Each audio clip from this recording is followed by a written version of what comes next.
Muchísimas gracias por acompañarnos hoy de vuelta.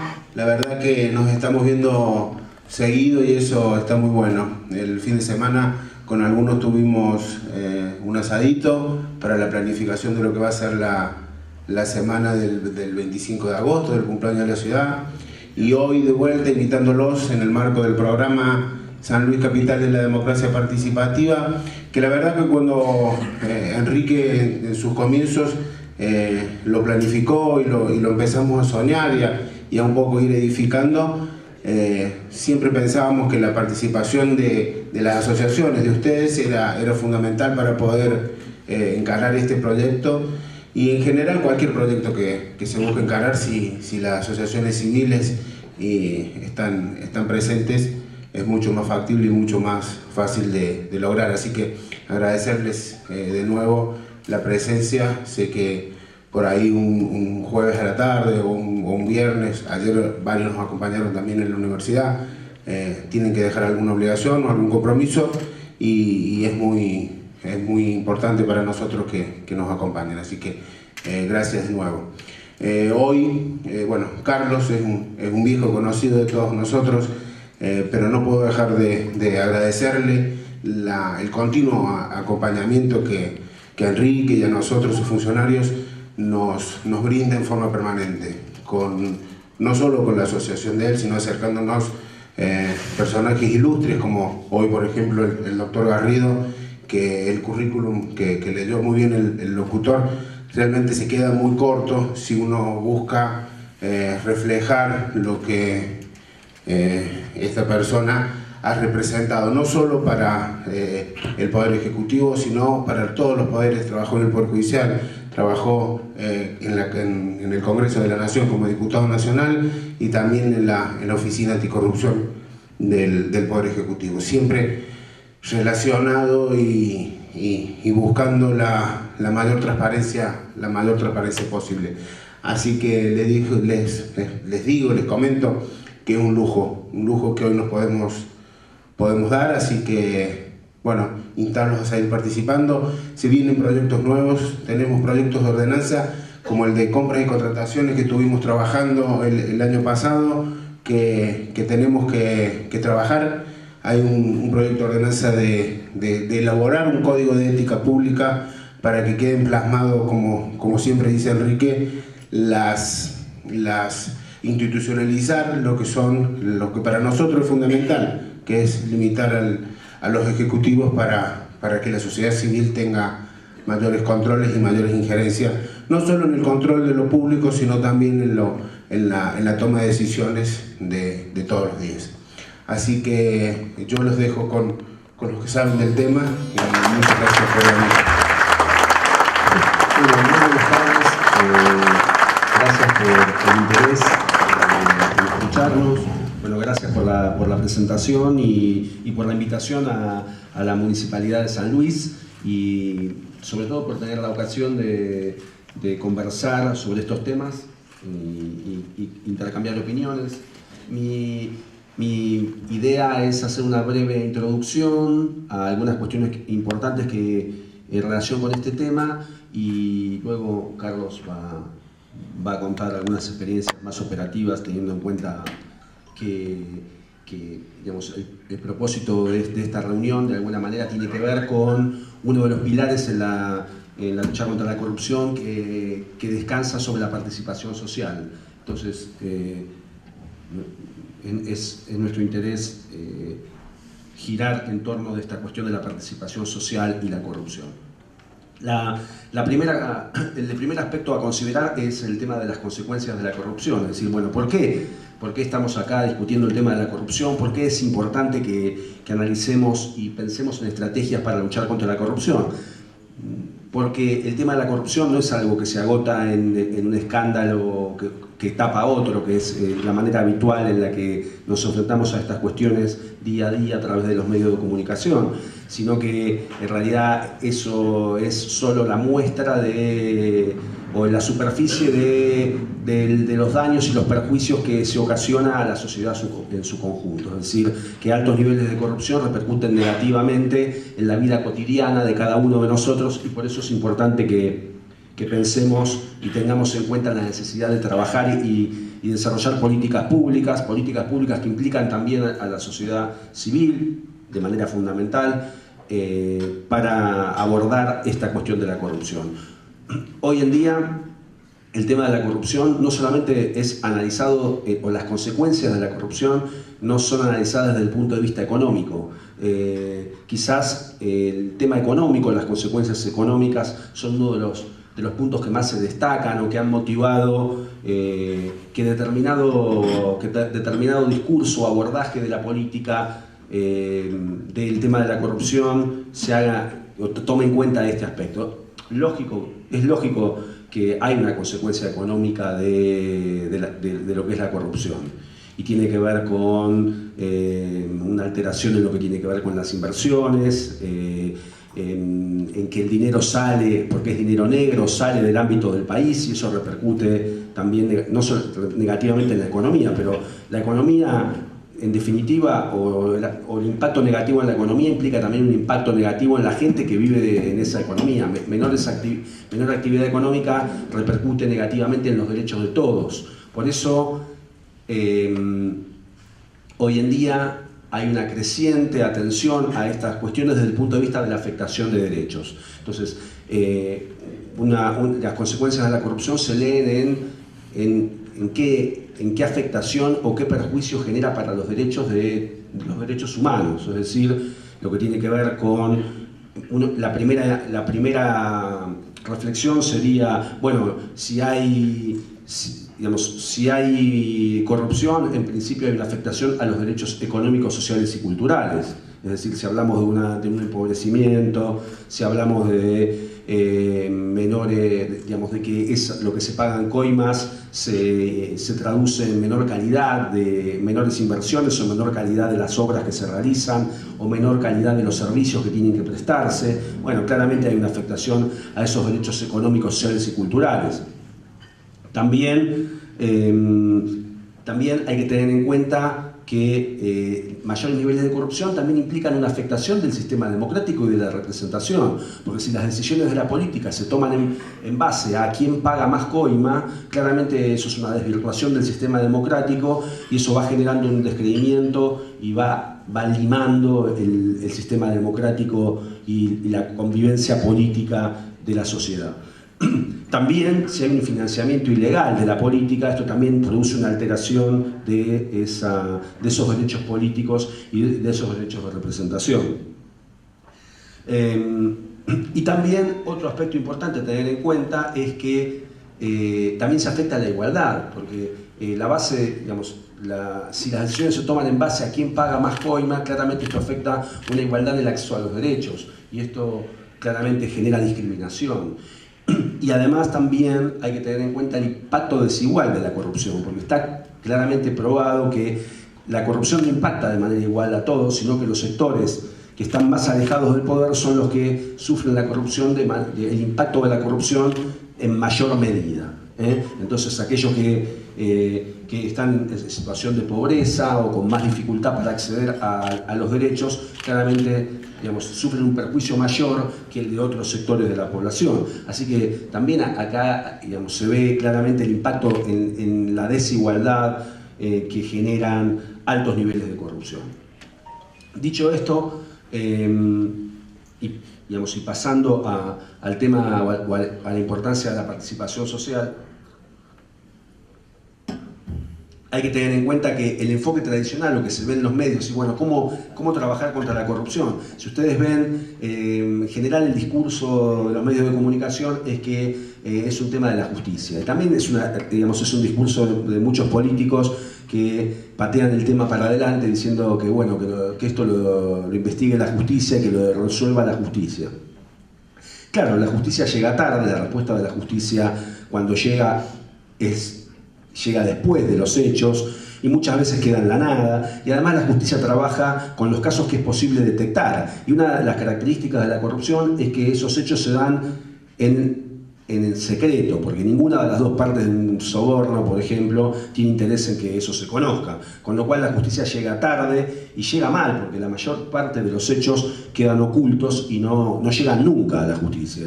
Además de todos los factores que pueden interferir en que la justicia dé una respuesta, hasta la propia corrupción muchas veces de la justicia. Entonces, hoy en día lo que se privilegia es la necesidad de prevenir, es decir, de desarrollar políticas públicas que establezcan, digamos, que tengan un impacto mayor que la respuesta judicial, sino que establezcan de antemano modificaciones en prácticas, sistemas, transparencia, entre muchísimas herramientas de prevención que tienen un impacto mucho mayor que la respuesta posterior de la justicia frente a determinados hechos que se detecten. Una de las herramientas fundamentales de la prevención es la participación social. Esto inclusive está reconocido en instrumentos internacionales, es decir, cuando se discute este tema de qué hacer contra la corrupción, cuando se redactan los tratados internacionales que se ocupan de este tema, se dice, bueno, ¿cuáles son estas herramientas que hay que promover y que los estados deben promover? Bueno, entre las medidas de prevención que los estados tienen la obligación de promover, está el de fomentar la participación social de manera tal de posibilitar una mayor participación ciudadana en las decisiones y en el control. Entonces, este es un punto de partida muy importante, es decir, no es solamente tener en cuenta que lo que podemos hacer, sino también que el Estado tiene la obligación de posibilitar y de garantizar que exista una participación social en la lucha contra la corrupción. Es una obligación del Estado, no solamente una posibilidad, una facultad, un derecho que tenemos de participar activamente desde las organizaciones de la sociedad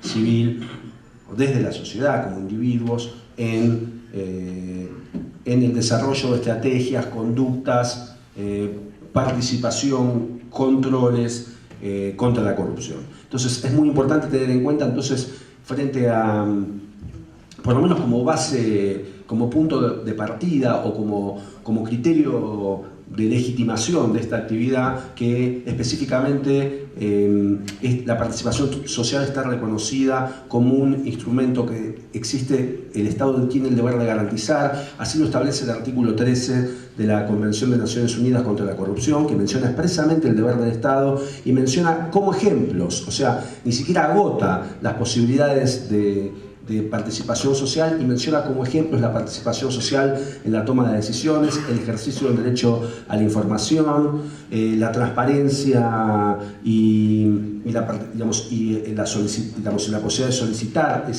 esa información, el ejercicio de la libertad de expresión, la posibilidad de denunciar, entre otros mecanismos que tiene la sociedad a su disposición para actuar en contra de la corrupción. Esto también es considerado por la Comisión Interamericana de Derechos Humanos en una resolución muy reciente de marzo de este año, la resolución 1 del 2018, donde dice que los estados tienen la obligación de proteger a aquellos que realicen denuncias de corrupción. O sea que también el tema de la participación social, desde lo que tiene que ver, digamos, claro, sería la primera idea que uno tiene, es decir, la queja o la denuncia. Por supuesto que existen mecanismos mucho más sofisticados, y seguramente sobre eso va a hablar Carlos, para hacer efectiva esa participación social.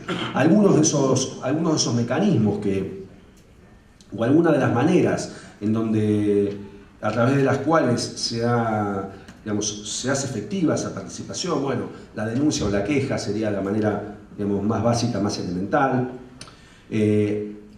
Existen experiencias en lo que tiene que ver con la Contraloría Social, es decir, el control de la prestación de determinados servicios o actividades por parte del Estado desde la sociedad civil, creando comités u organizándose para llevar a cabo ese control. Toda la estrategia que es posible desarrollar en materia de acceso a la información, por eso también las organizaciones estatales tienen la obligación de difundir en la mayor medida de lo posible esa información y brindar esa información pública cuando ésta es requerida. Esto es muy importante, ¿por qué?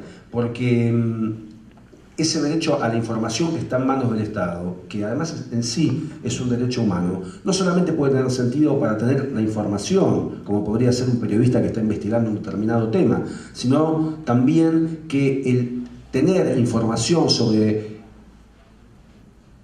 todo lo que puede estar en el ámbito de conocimiento de cualquier estructura estatal puede servir para ejercer otros derechos. Por eso se dice que el derecho a la información es instrumental, o sea, es un medio para poder ejercer otros derechos. Quizás esto, o seguramente Carlos va a hablar con más detenimiento, pero existen experiencias en donde acceder, por ejemplo, para acceder a determinados medicamentos o determinada prestación, el derecho a acceder a la información de dónde, cómo y quién puede acceder o de qué manera se brindan esos servicios ha servido, por ejemplo, para ejercer el derecho a la salud. Pero esto es un mero ejemplo de muchísimos otros ejemplos que pueden existir de la posibilidad de obtener información como medio para hacer efectivos otros derechos. Por supuesto, otro aspecto que también es una herramienta muy importante de participación social y que puede servir también como estrategia contra la corrupción es la movilización de la sociedad civil, el reclamo o en control o protesta frente a determinadas manifestaciones de corrupción. De hecho, muchas iniciativas que han permitido el avance de la agenda y de las políticas públicas contra la corrupción muchas veces ha sido la participación social y la movilización social, y hay muy buenos ejemplos en el mundo de que estas movilizaciones generalmente fructifican en iniciativas mucho más fuertes y efectivas de lucha contra la corrupción. Entonces, bueno, dicho esto, me parece que es muy importante a partir de considerar esta herramienta o esta participación social como un pilar importante, reconocido universalmente como una estrategia esencial para la lucha contra la corrupción, tratar de pensar en alternativas de acuerdo a cada contexto en donde esa participación social pueda ser eficaz en reducir los niveles de corrupción. Así que bueno, les agradezco mucho el interés y seguramente podremos intercambiar opiniones al final de las exposiciones. Muchas gracias. Yo voy a compartir 4 o 5 acciones concretas en donde la sociedad civil logró organizarse para generar impactos frente a distintos organismos públicos. Para bajar un poco a lo práctico, el marco que acaba de compartir Manuel.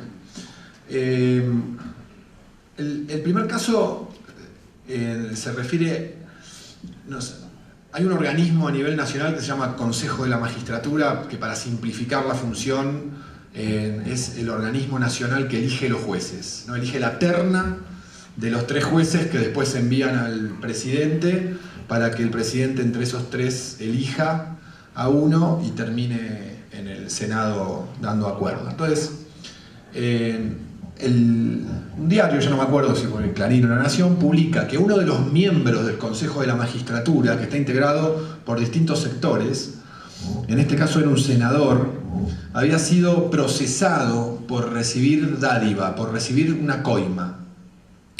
Entonces, cuando nos enteramos de esto, mandamos una nota al Consejo de la Magistratura diciendo: hasta que la justicia no decida si este senador recibió coimas, hay que suspenderlo. Porque nos parecía ilógico, ¿no?, que los jueces tenían que investigar a la persona que los estaba eligiendo. Entonces, enviamos una nota desde la Fundación Poder Ciudadano pidiendo la separación hasta que la justicia se expida definitivamente y diga si realmente había recibido coima o no.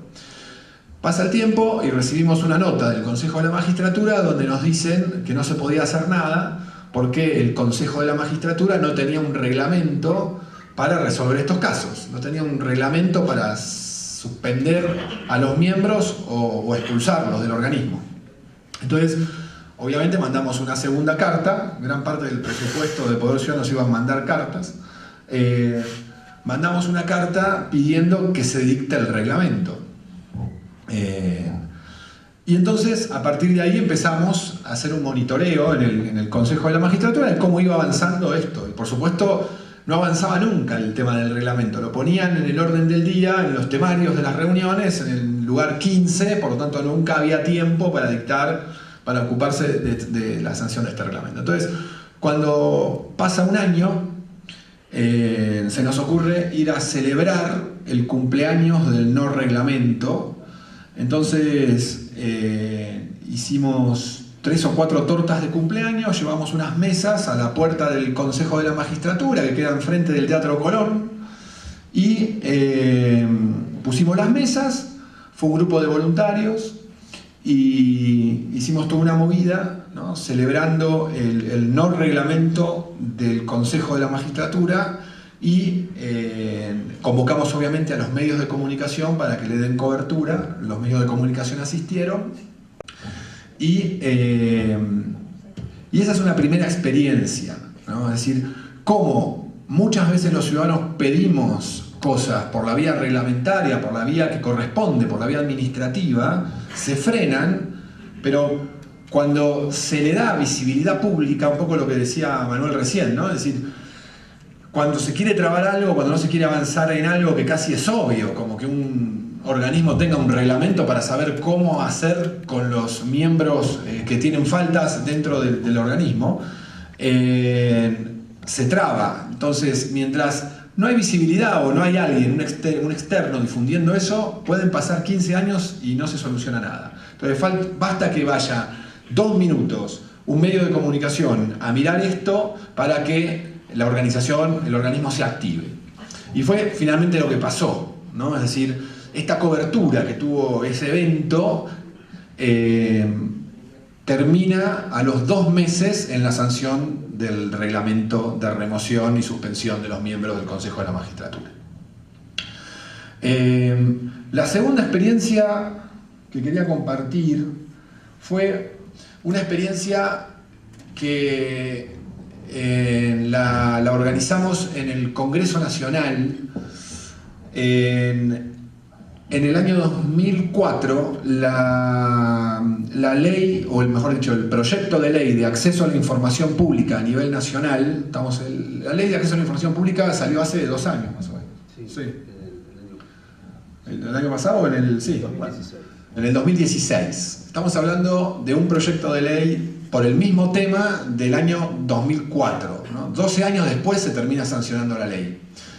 En ese año se había logrado que la ley de acceso a la información pública tuviera media sanción, diputados la había aprobado y la tenía que aprobar el Senado. Y el Senado la venía frenando, no la trataba, y como saben, cuando una ley tiene media sanción, digamos, pierde estado parlamentario si no se trata en un plazo determinado, ¿no? Entonces hay que volver a tratar, es como que se pierde, ¿no? Bueno, acá tenemos un exdiputado, así que lo puede explicar mucho mejor que yo. Pero si vence ese estado parlamentario, es como que nunca se aprobó esa media sanción de diputados. Hay que volver a foja cero, ¿no? Entonces, faltando 100 días para que perdiera estado parlamentario el proyecto de ley, se nos ocurre hacer una movida en el Congreso, en el frente del Congreso. Era que esto está bueno para decir que la utilización de la vía pública y la organización de eventos no requiere de dinero casi. Digamos, se pueden organizar eventos de bastante impacto con muy poco dinero, ¿no? Es decir, el que contaba recién del Consejo de la Magistratura fueron 2 paquetes de exquisita, digamos, ¿no? Es decir, se hicieron 2 tortas y ese fue el costo de la movida. Acá también no teníamos plata, por ser una organización con muy pocos recursos, entonces dijimos, ¿cómo podemos hacer alguna movida que expusiera al Senado y los impulsara a tratar la ley de acceso a la información? Entonces, lo que hicimos, se nos ocurrió sacar 100 fotocopias de la carátula del proyecto, ¿no? Es decir, una por cada día que faltaban. Compramos 100 perchas de plástico, broches, y en la explanada del Congreso colgamos las 100 perchas, ¿no? Con la carátula del proyecto y una bandera que decía: senadores, no cuelguen el proyecto de ley de acceso a la información pública, ¿no? Y de vuelta, la idea era que vengan los medios de comunicación, cubrieran y demás. Y la anécdota de esta movida fue la siguiente. De repente estábamos ahí y veo al director ejecutivo de Greenpeace. La organización Greenpeace la tienen, ¿no? Es una ambientalista que además se destaca por sus campañas de impacto, ¿no? Organizan grandes campañas de impacto, ¿no? Se cruzan a los balleneros, etc. Se trepan al obelisco. Entonces lo vemos a Martín y entonces me acerco y le pregunto: ¿qué haces, Martín, acá? Digamos, qué orgullo que vengas a ver una movida de una organización. Y le digo: ¿te interesa la ley de acceso? Me dice: sí, la ley de acceso me interesa, pero mucho más me interesa ver cómo se puede organizar una campaña con 100 pesos. ¿No? Porque, de vuelta, las fotocopias habían salido muy baratas, las perchas lo mismo, digamos, el costo de esa movida era casi inexistente. Entonces, la segunda acción que quería compartirles es esta, ¿no? Es decir, cómo utilizar la vía. Para utilizar la vía pública no se necesitan fortunas, casi no se necesita invertir dinero, ¿no? Finalmente, bueno, ¿cómo terminó esa campaña? El Senado trató la ley, pero le metió tantas reformas a lo que había aprobado diputados que el proyecto volvió a diputados y nunca más se trató, ¿no? A tal punto que se termina después aprobando un nuevo proyecto 12 años después de ese hecho. Una tercera manifestación, yo no sé si se acuerdan del caso Las Coimas del Senado, ¿no? ¿Se acuerdan que habían sobornado a un grupo de senadores, en esto fue durante el gobierno de la Rúa, para que diputados senadores, no me acuerdo ya, sancionaran, senadores, sí, a un grupo de senadores para que sancionaran una ley laboral que estaba frenada también y era el interés del gobierno impulsarla. Entonces, en un momento del proceso judicial, un 29 de diciembre, porque digamos, las cosas, la opacidad, ¿no? La oscuridad es muy sofisticada. Entonces, un día antes de que tribunales entren en feria judicial, y durante todo enero, digamos, tribunales no funcionan, el 29 de diciembre, el juez que investigaba la causa de Las Coimas del Senado dicta no sé si es absolución, ¿cuál sería el término? El sobreseimiento. Dicta el sobreseimiento de los senadores involucrados en el hecho, lo que era una aberración. Entonces, durante enero preparamos en Poder Ciudadano una movida para pedirle al fiscal que cuando se reanudara, digamos, la feria judicial, apelara a la decisión del juez, ¿no? Que la dejara sin efecto, que sigan procesados los senadores. Y entonces, claro, esto lo teníamos que hacer a la vuelta el 2 de febrero.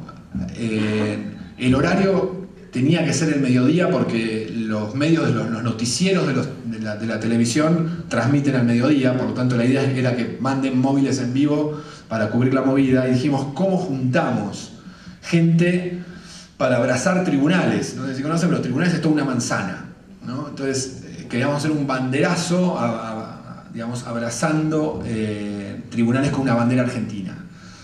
Necesitamos 400 metros de bandera, que pesa muchísimo, por lo tanto necesitamos mucha gente.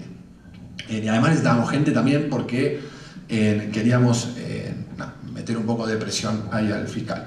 Entonces se nos ocurre que la manera de poder abrazar con una bandera tribunales de 400 metros y que no pese nada era que sea una bandera de plástico, ¿no? Entonces, una asociación de vecinos que se oponía, ya no me acuerdo a qué cosa, tenía kilómetros de bandera de plástico porque creo que se oponían al ensanchamiento, a la tala de árboles por el ensanchamiento de la Panamericana, era una cosa así que los obligaba a tener mucho metraje de banderas. Entonces le pedimos parte de esa bandera, 400 metros para abrazar tribunales con 4 personas, porque ponías una persona en cada esquina y solucionabas el tema del abrazo con la bandera. Y después dijimos cómo podemos juntar un mínimo de gente y garantizar un mínimo de gente. Entonces se nos ocurre armar una movida mientras se leía el comunicado, cerrar el acto cantando el himno, que alguien cante el himno. Y entonces a una persona se le ocurre, ¿por qué no invitamos al coro Kennedy? Y entonces ya tenemos unas 40 personas ahí cantando el himno. Pero mejoraron la apuesta esa y alguien sugiere que sea el coro Kennedy de chicos, porque además de los chicos seguramente iban a ir los padres a ver a los chicos. Y entonces ahí logramos que por lo menos 40 padres ya estuvieran parados mirando a sus hijos y hasta casi parecían de la movilización. Entonces, de vuelta, ¿cómo pensar, ¿no? un evento que tiene que tener cierto impacto? Porque estamos apuntando a que los medios de comunicación lo cubran, por lo tanto, si no va nadie, ese evento no tiene impacto. ¿Cómo aprovechar los horarios de los medios para que tenga cobertura ese evento? Y cómo, de vuelta, generar, ¿no? un evento de impacto casi sin recursos, ¿no? Nuevamente, acá ni había recursos de plata y casi no había recursos humanos, ¿no? Juntamos 60, 70 personas y lo otro que definimos ahí era qué figura pública podía acompañar la movida. Siempre tratábamos de que vayan 2 o 3, no sé, o actores que se involucraran con la movida, también como para garantizar la cobertura de los medios. Otro caso interesante, esto me voy a referir a los recicladores de la ciudad de Bogotá, en Colombia. Avina apoya, uno de los programas que tiene a nivel regional es apoyar a los recicladores, lo que sean los cartoneros aquí en Argentina, a las cooperativas de cartoneros. Entonces, en Bogotá se inició un proceso con los recicladores que estaban al costado del vertedero, del basural a cielo abierto de Bogotá, ¿no? Que era un lugar peligrosísimo y la gente trabajaba directamente en el vertedero de la ciudad de Bogotá. Y entonces el primer gran desafío era ver cómo un sector absolutamente marginal y digamos, con una actividad que no era valorada por los ciudadanos y que además estaban casi ocultos, porque el vertedero de la ciudad de Bogotá estaba escondido, cómo visibilizábamos ese derecho que este reciclador tenía a cambiar las condiciones de trabajo, ¿no? Entonces, lo primero que se trabajó fue cómo podíamos lograr que los reclamos de los recicladores empezaran a ganar el espacio público clave de Bogotá. Entonces se empezaron a organizar para una vez por semana manifestarse a favor de que se reglamentara la actividad del reciclador, ¿no? Que se empezaron a proteger los derechos de los recicladores. En paralelo a esto, ¿no? A dar visibilidad a ese derecho. Y en paralelo a esto nos conectamos con un abogado que presentó un recurso de amparo, que es una figura que, digamos, obliga a la justicia a actuar de manera mucho más rápida que frente a una denuncia ordinaria, porque se supone que hay un derecho vulnerado que tiene que ser restablecido inmediatamente, ¿no? Entonces, se presentó un recurso de amparo ante la Corte Constitucional pidiendo que el gobierno de Colombia reglamentara el trabajo de los recicladores y los incorporara al sistema de recolección urbana de residuos. Entonces, esto duró un tiempo donde se combinó este amparo con los reclamos para que se resolviera el amparo, y la justicia termina dictaminando que el amparo le da lugar al amparo, digamos, y obliga al gobierno de Colombia a dictar un reglamento que protegiera y regulara los derechos del trabajo del reciclador. Entonces, ahí tenemos un segundo desafío, que es toda la estrategia que habíamos armado para visibilizar ese derecho. Ahora ese derecho estaba reconocido. Entonces, había que cambiar la estrategia. Ya no servía estar visibilizando, porque ya estaba el derecho visibilizado y reconocido en una orden al Poder Ejecutivo, a la Presidencia, que tenía que reglamentar esto. Entonces, el segundo paso fue cómo pasamos de visibilizar el derecho, ¿no?, del derecho ignorado al derecho reconocido. Y el foco acá era que tenían que dictar esa reglamentación, ¿no? Esa reglamentación tenía que salir beneficiando a los recicladores. Y había un lobby muy fuerte de las empresas que lucran con todo el tema de los residuos y de recolectar la basura, para que esa reglamentación beneficiara a las empresas y no a las cooperativas de recicladores. Entonces, lo que se hizo fue diseñar todo un esquema en donde se abrieron audiencias públicas para que quienes tenían que dictar la resolución recibieran inputs, recibieran información de actores claves, ¿no?, que orientaran la definición de esa reglamentación en favor de los recicladores y no en favor de las empresas. Incluso desde ABINA se articuló y se llamaban expertos de otros países para que apoyaran la posición de los recicladores de Colombia, a partir de experiencias muy concretas en Brasil y en otros países. Entonces, finalmente, en estas audiencias públicas se reúne la información y se termina dictando una reglamentación en donde las cooperativas de recicladores son incluidas a el sistema de servicio de recolección urbano, ¿no? Se formaliza como si fuese una empresa más a las cooperativas para que se ocuparan de recolectar todo lo que tenía que ver con residuos reciclables. Entonces, venía ya logrado este segundo desafío, que era cómo logramos que un derecho reconocido beneficie a quien tiene que beneficiar. Venía el tercer paso, que era cómo se implementa el derecho, cómo se ejerce el derecho, ¿no? Ese reglamento, bueno, tenías que convertir a personas que estaban trabajando alrededor de un basural en prestadores de un servicio público, ¿no? Se tenían que ocupar desde las cooperativas de empezar a recolectar la basura en la ciudad en términos que, digamos, tenían que responder al nivel de un servicio público y ya no de un trabajo marginal. Entonces, ahí se implementó de vuelta toda una estrategia nueva para fortalecer a las cooperativas y que pudieran alcanzar los estándares de servicio que obligaban la reglamentación que se había sancionado, ¿no? Entonces, de vuelta, ¿cómo armar desde la concepción de derechos que decía Manuel, cómo restablecer los derechos en un segmento tan vulnerable como el reciclador? Entonces, y ahí, que esto lo podemos compartir si quieren después, se armó un documentito justamente contando la experiencia de cómo se logró que se visibilizaran derechos, que se reglamentaran o se instrumentaran derechos, y después cómo se aplicaron esos derechos, ¿no? Del derecho reconocido al derecho ejercido. Después, otra experiencia, volviendo a Argentina, son ustedes saben que hay una figura a nivel nacional que está reglamentada, que es la iniciativa popular.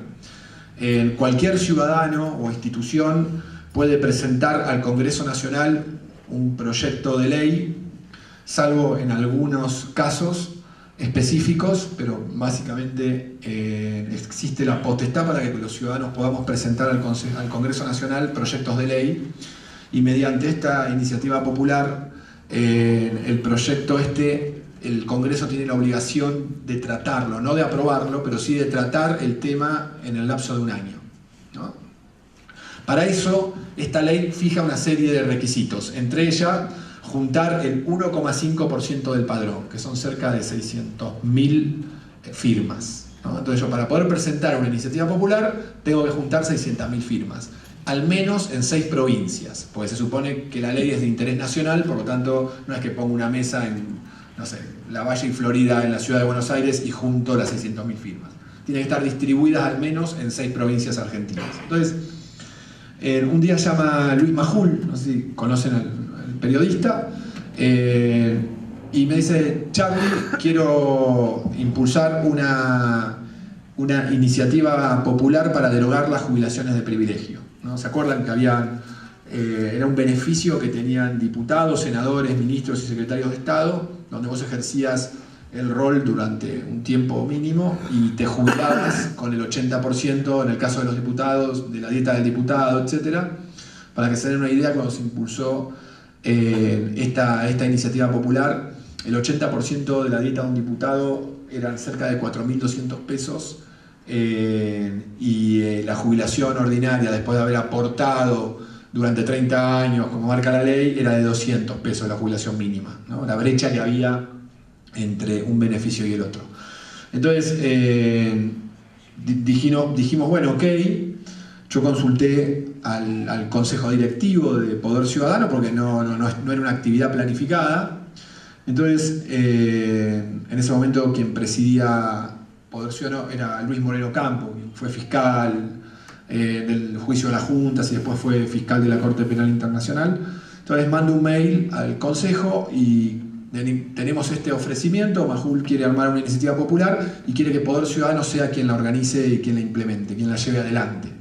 Y Majul ponía los medios de comunicación, ¿no? Que establecer en situaciones de incidencia desde la sociedad civil alianzas con los medios de comunicación es fundamental, ¿no?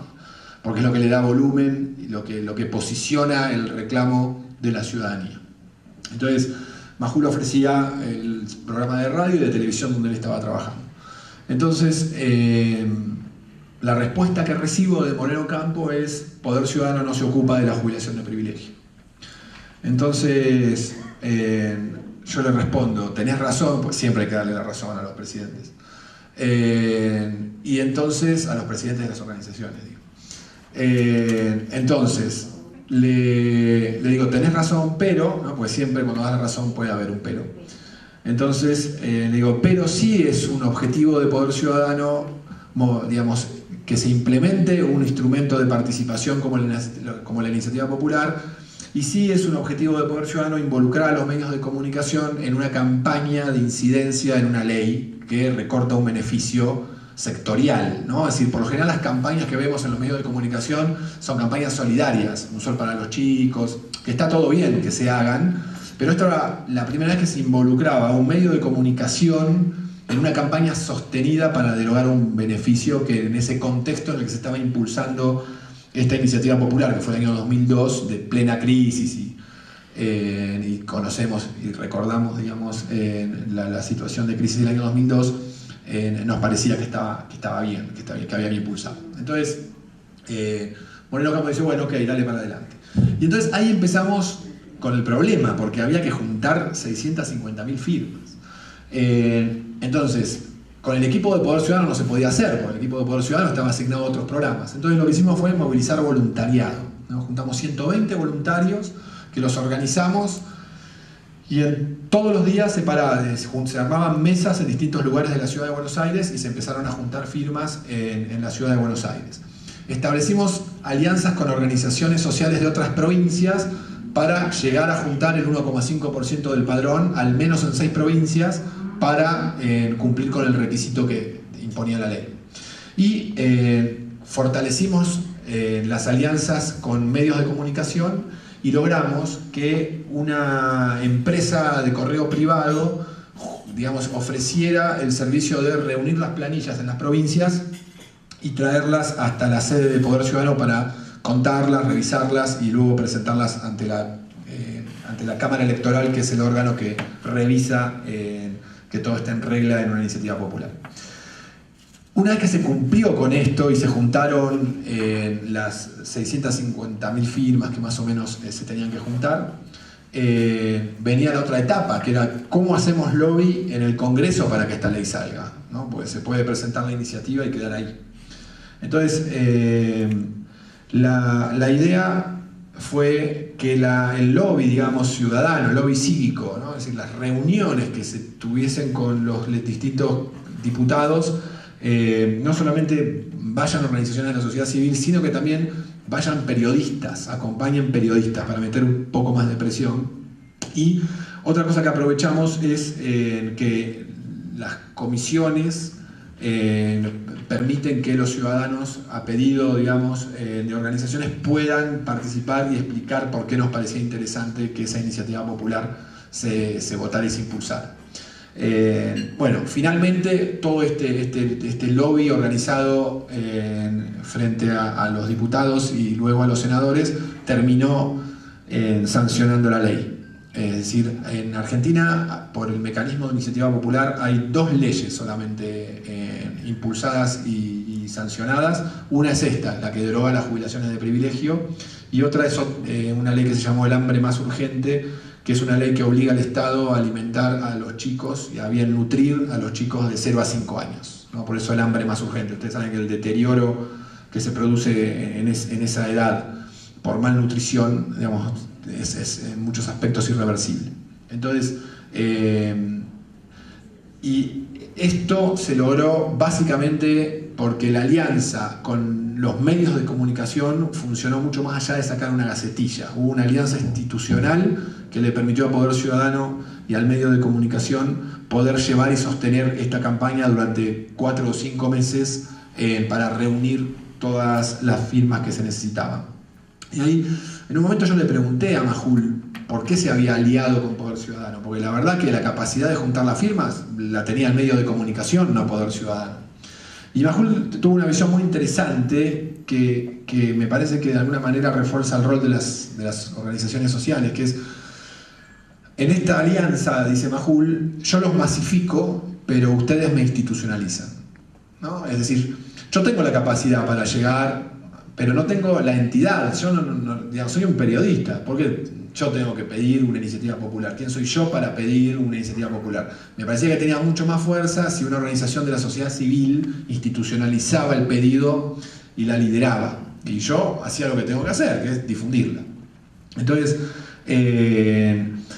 y pongo este ejemplo para cerrar, porque se vincula mucho a una situación que se da aquí en San Luis con una ordenanza que se presentó en diciembre al Consejo Deliberante, que contempla 4 herramientas de participación ciudadana, y el Consejo no la está tratando, la recibió y demás. Tuvimos reuniones con la mejor buena voluntad del lado de los concejales, pero por distintos motivos esa ordenanza está todavía en el Consejo Deliberante, y estábamos charlando antes de empezar la reunión con 4 compañeras, y son 4 mujeres, por eso digo 4 compañeras, que por ahí estaría bueno que pasen, así las identifican, porque las vamos a acompañar a llevar adelante una iniciativa para pedirle a los concejales que traten el proyecto de ordenanza.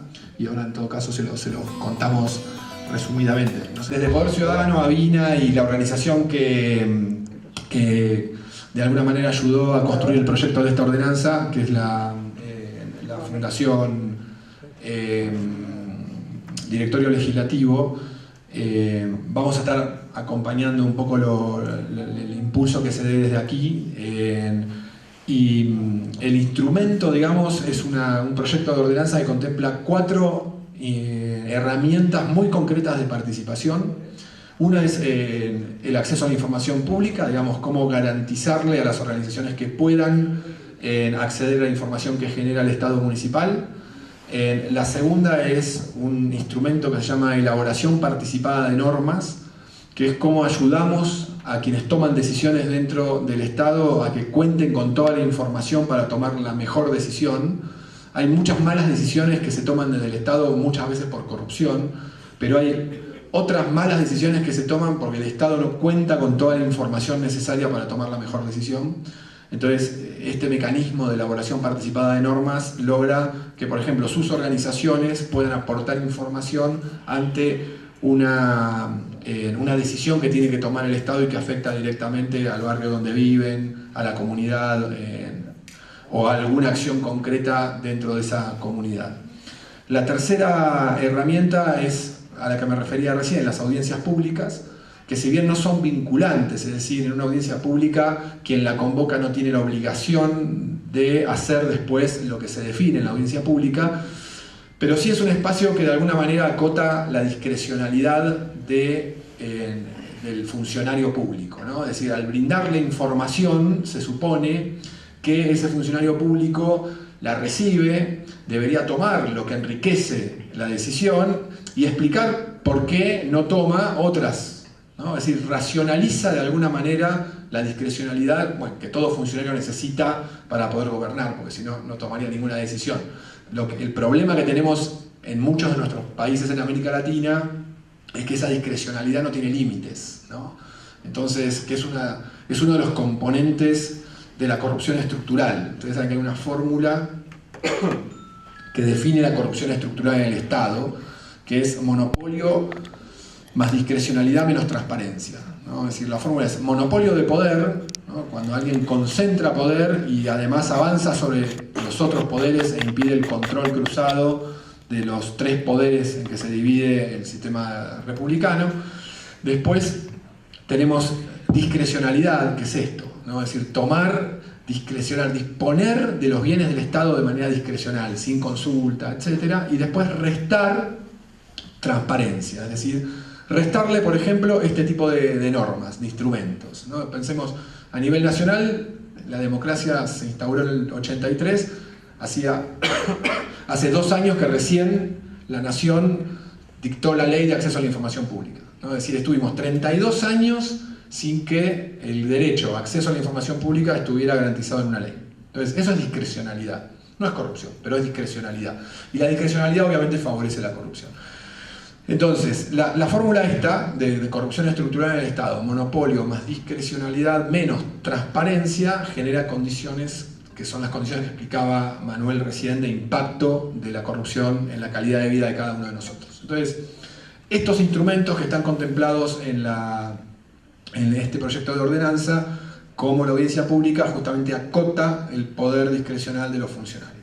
Y el cuarto elemento que plantea la ordenanza es el presupuesto participativo, es decir, la capacidad que tenemos los vecinos de decirle al municipio, miren, nos parece que es prioridad aplicar esta partida a tal cosa y no a tal otra, ¿no? Ustedes quieren pintar el hospital y la verdad que por ahí es más prioritario hacer una sala de primeros auxilios en tal barrio. Entonces, el presupuesto participativo ofrece esa posibilidad, que los vecinos empiecen a decidir sobre porcentajes de los presupuestos municipales. Entonces, esta ordenanza está para ser tratada en el Consejo Deliberante. Nos parecía que era importante que, digamos, las organizaciones de San Luis y de la ciudad de San Luis se acerquen a los concejales para explicarles por qué las organizaciones sienten que esta normativa es importante e impulsar, no sé si su aprobación, pero por lo menos un tratamiento profundo de la norma. En definitiva, los concejales después tienen la facultad de poder decidir o no si la van a aprobar, pero por lo menos una discusión abierta sobre estos instrumentos de participación. Así que ellas 4 van a estar como, se han puesto al servicio de esta movida. No sé si quieren comentar algo ustedes. Bueno, la idea es, como ciudadano, como vecino, como persona, que podamos empezar a tener un poco de voz en estas decisiones. Me parece muy bueno. Nosotras, bueno, somos presidentes de comisiones vecinales del barrio. Por ahí somos las que tenemos la voz de lo que los otros no hablan, pero bueno, la idea es de todos, no es de una o de uno solo, sino que por ahí ponemos la cara porque, bueno, tenemos la virtud de ser más habladores que los demás, pero hay varios presidentes y está bueno ser uno solo, que no haya diferencias políticas, que no sea algo político, que no sea algo de la municipalidad, sino que sea algo de nosotros, que alguna vez en San Luis se mueva como cuerpo, como una sola unidad, queriendo defender de lo que la corrupción nos está haciendo, ¿no? Digamos, como ciudad. Hay muchos barrios, yo hablo por el que represento, que es el Kennedy. Bueno, ellas están representando otros, son barrios que lamentablemente decís Kennedy ya no quiere nadie poner un pie en el barrio.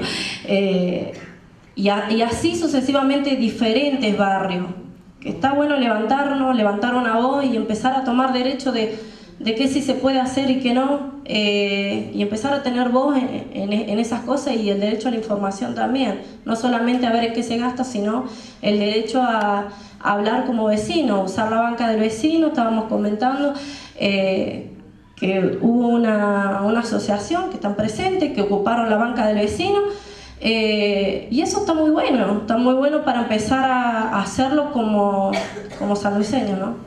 Como sanluiseño, que empecemos a dejar de que todos los demás nos impongan las cosas, sino que empecemos como ciudadanos, porque creo que todos como ciudadanos sabemos qué es lo que le hace falta a San Luis, pero por ahí hablando y quejándonos no vamos a hacer mucho, sino que vamos a hacer mucho más si apoyamos un decreto o la ordenanza que estamos necesitando para que nos dé los derechos, ¿sí?